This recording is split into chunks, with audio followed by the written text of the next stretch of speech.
Hello, lời đầu tiên thì Đất Rẻ Đại Bình xin kính chào toàn thể anh chị, cô chú và nhà đầu tư.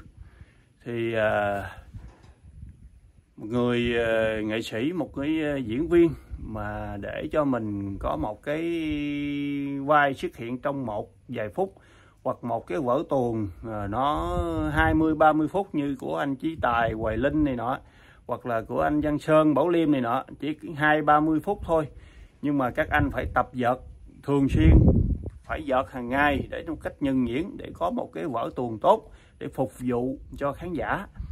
Thì Đất Rẻ Đại Bình chưa được như mấy anh, nhưng để mà tìm ra một cái lô đất đẹp phù hợp với anh chị cô chú về giá cả, về vị trí trong cái giai đoạn đất nó đang đứng hiện nay, thì anh chị cô chú xem quẳng cơm hộp, quẳng con chiến mã nó theo em rong ruổi khắp nẻo đường để tìm đất cho anh chị cô chú. Ba lô đó, anh chị cô chú thấy không, nó dơ quá trời dơ luôn. Em tính rửa cho nó nhưng mà không có rửa được, vẫn đau lòng đó. Tại vì rửa rồi phải đi vô chỗ này chỗ nọ, băng rừng lội sư ruộng này nọ để có đất đẹp thì nó sẽ dơ tiếp, cho nên thấy nó dơ em cũng đau lòng lắm, nhưng mà phải chấp nhận. Em và nó cũng song hành với anh chị cô chú gần 2 năm nay rồi, thì cũng đôi chút tâm tình. Thì bây giờ em đi vào cái vấn đề chính là cái mảnh đất 6.056 m² này, 2 mặt tiền ở Hàm Thuận Nam. Thì đất này em đã có rao cho anh chị cô chú 1-2 lần rồi, thì hôm nay em tiếp tục rao. Thứ nhất là chủ đã sắp đứt thở rồi, tiếp tục giảm giá. Bữa hổm là 130 triệu thì hôm nay còn 120 triệu, còn thương lượng nhẹ tí xíu nữa nha. Rồi đất thì đất cây lâu năm, trên đất có thanh long. Thì từ vị trí mảnh đất này nó ra cái đường nhựa là 7 cây số, ra ngoài quốc lộ 1A là 13 cây số, ra cao tốc Phan Thiết Sài Gòn đi về Sài Gòn luôn là 12 cây số. Đường thì xe hơi 4 chỗ 7 chỗ chạy được, nhưng ưu tiên cho 7 chỗ vì có những chỗ lõm chỗ lồi. Thì em có sao em giới thiệu vậy. Nếu anh chị cô chú thấy nó hợp với mình về giá cả, hợp với mình về thiên nhiên, cái điều kiện để mình làm một cái nhà vườn để chăn nuôi trồng trọt, hoặc mua để đầu tư để sau này mình đất nó sốt mình bán lại, hoặc là mua để dành đó, lâu lâu mình ra mình ngắm đất xem như là một cái thú vui cho tuổi già.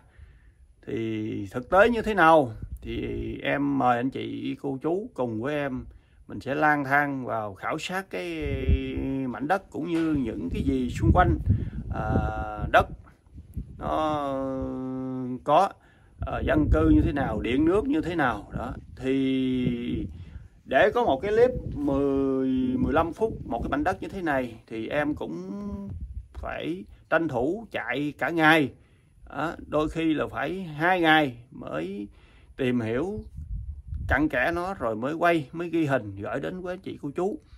Vì vậy anh chị cô chú cũng không có gì phải tiếc mà dành cho em khoảng 10-15 phút theo chân với em, xem hết cái clip, bấm like, chia sẻ, và nếu được thì xuống chốt, còn không thì chia sẻ đến những anh chị cô chú khác có duyên với nó, thì sẽ xuống chốt.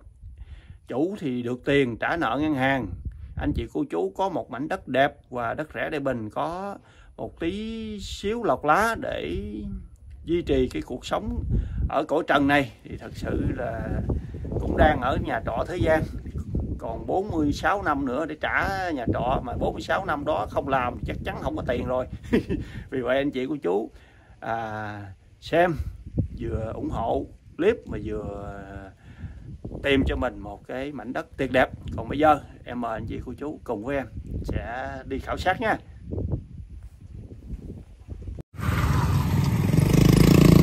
Hiện tại thì Đất Rẻ Đại Bình đang đứng trên cái tỉnh lộ 718.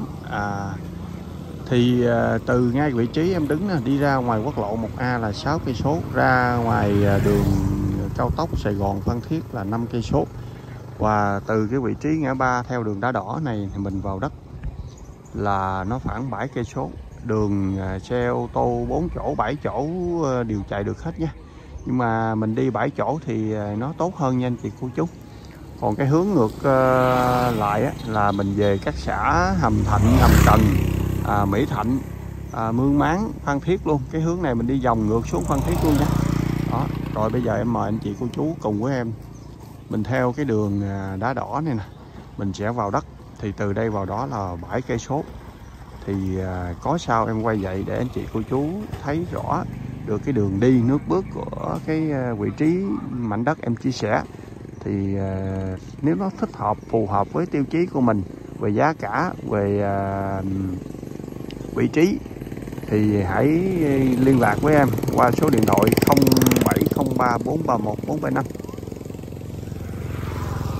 Thì từ cái vị trí ngã ba đường nhựa này mình theo cái con đường đá đỏ này mình vào cái mảnh đất 6.056 m² ở Hàm Thuận Nam, tỉnh Bình Thuận. Thì đường thì xe 4 chỗ 7 chỗ chạy được hết nha anh chị cô chú. Nhưng mà mình ưu tiên cho xe 7 chỗ vì có những cái đoạn hơi lồi lõm. Thì cái con đường này có chủ trương là lên đường nhựa, cái đó là đã có chủ trương rồi, còn khi nào thi công thì mình chưa biết nha. Thì cái mảnh đất này nó cũng xa thì không xa, gần thì không gần, nhưng mà đường đi của nó thì nó hơi khó tí xíu thôi, cho nên chủ bán với cái giá rất là rẻ bèo. Hôm nay chủ lại tiếp tục giảm giá nha. Rồi bây giờ em quay cái đoạn này cho anh chị cô chú, rồi mình sẽ đi vào đất. Sau đó mình tiếp tục mình sẽ khảo sát thực tế cái mảnh đất nó như thế nào nha anh chị cô chú.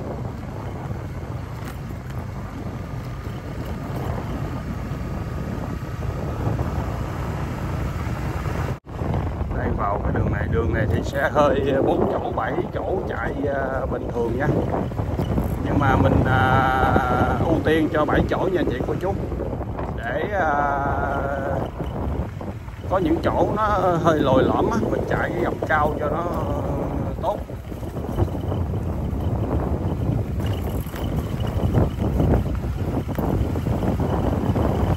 Thì đường này thì dân người ta cũng gom tiền, đóng tiền để lên bê tông luôn nha, đổ thêm đá mi nha. Thì có sao em quay vậy để anh chị cô chú biết rõ đường đi nước bước của cái mảnh đất mình. Nếu thấy phù hợp thì mình đầu tư, còn không phù hợp thì thôi. Chứ em không có giấu giếm gì hết, có sao thì em quay vậy. Từ ngay cái đầu đường đá đỏ đó vô tới đất thì khoảng 500 m thôi.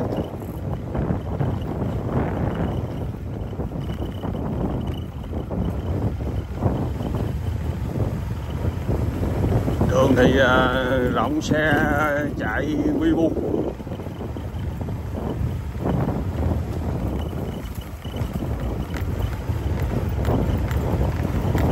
Rồi vừa qua cái nhà này cái là tới cái mảnh đất em chia sẻ cho anh chị cô chú.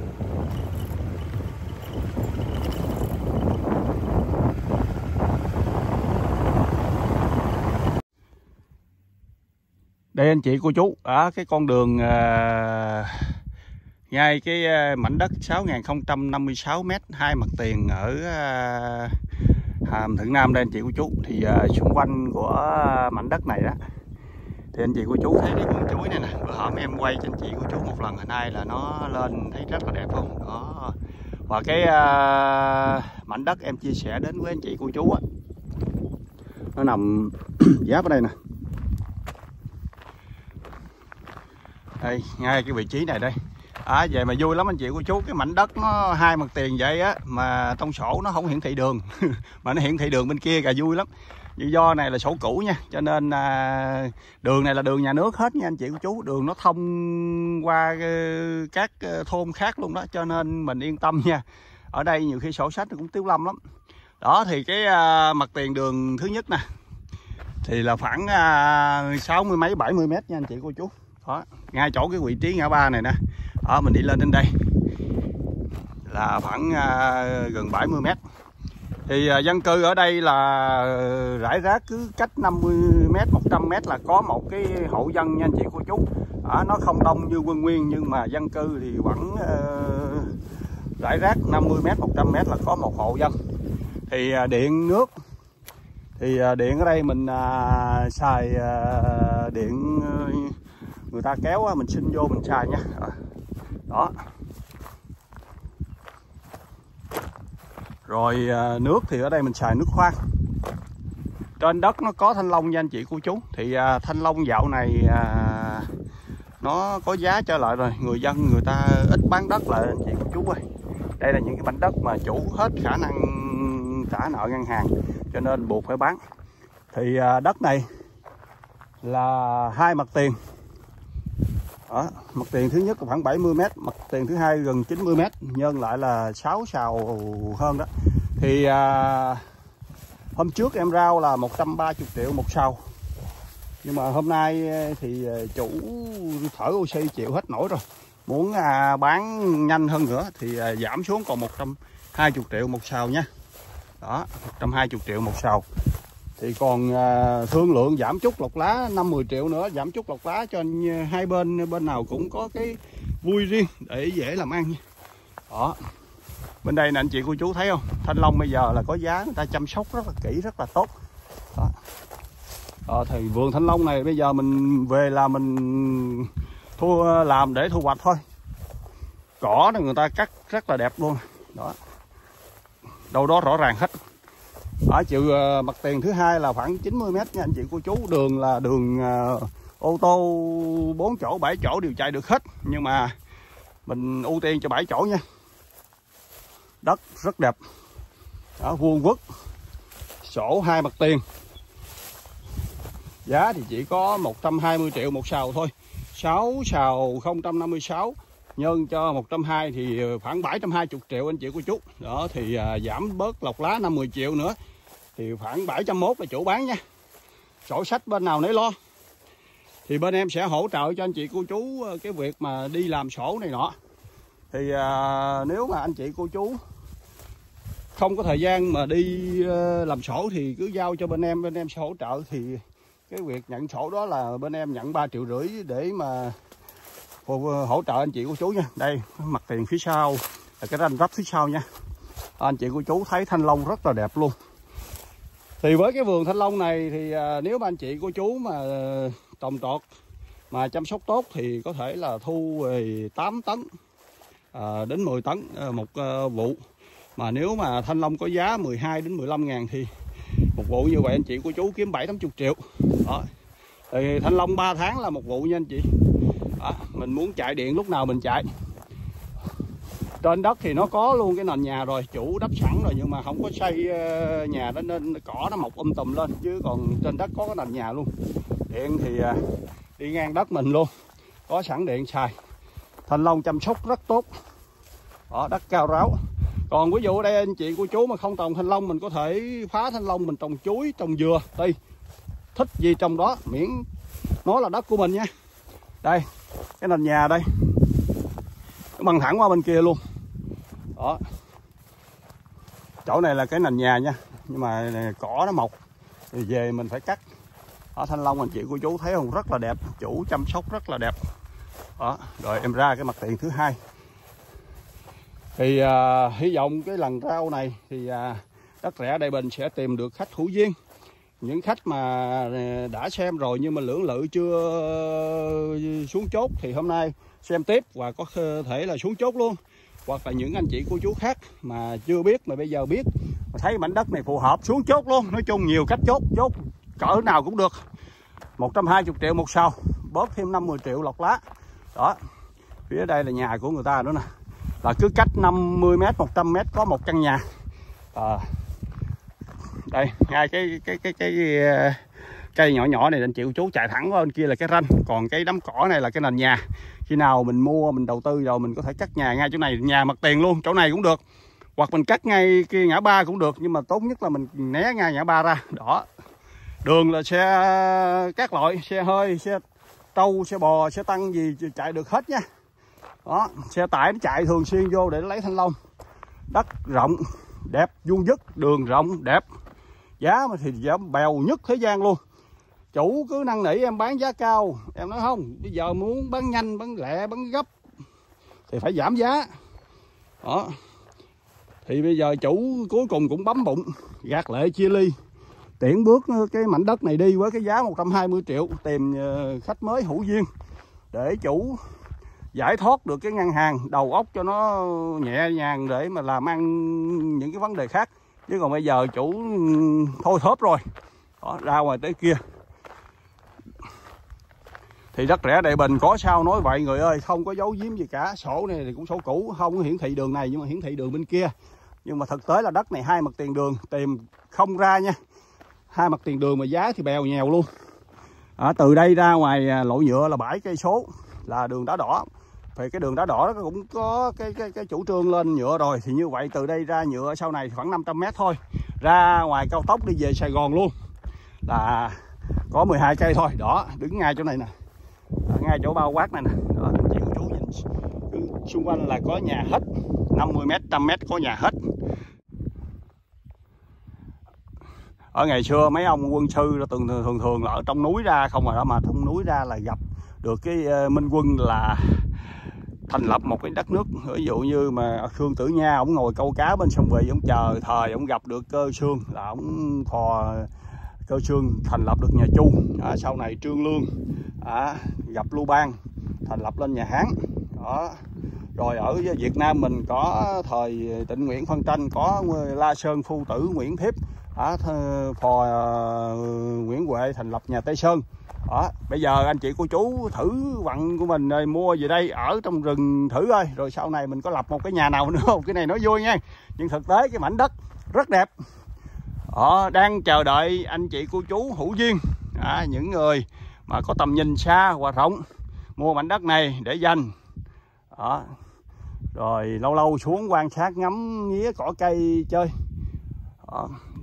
Rồi thôi một lần nữa thì đất rẻ Đại Bình cũng thông tin lại cái vị trí lô đất 6.056 m2, hai mặt tiền, cây lâu năm, trên đất có thanh long tươi tốt. Đó.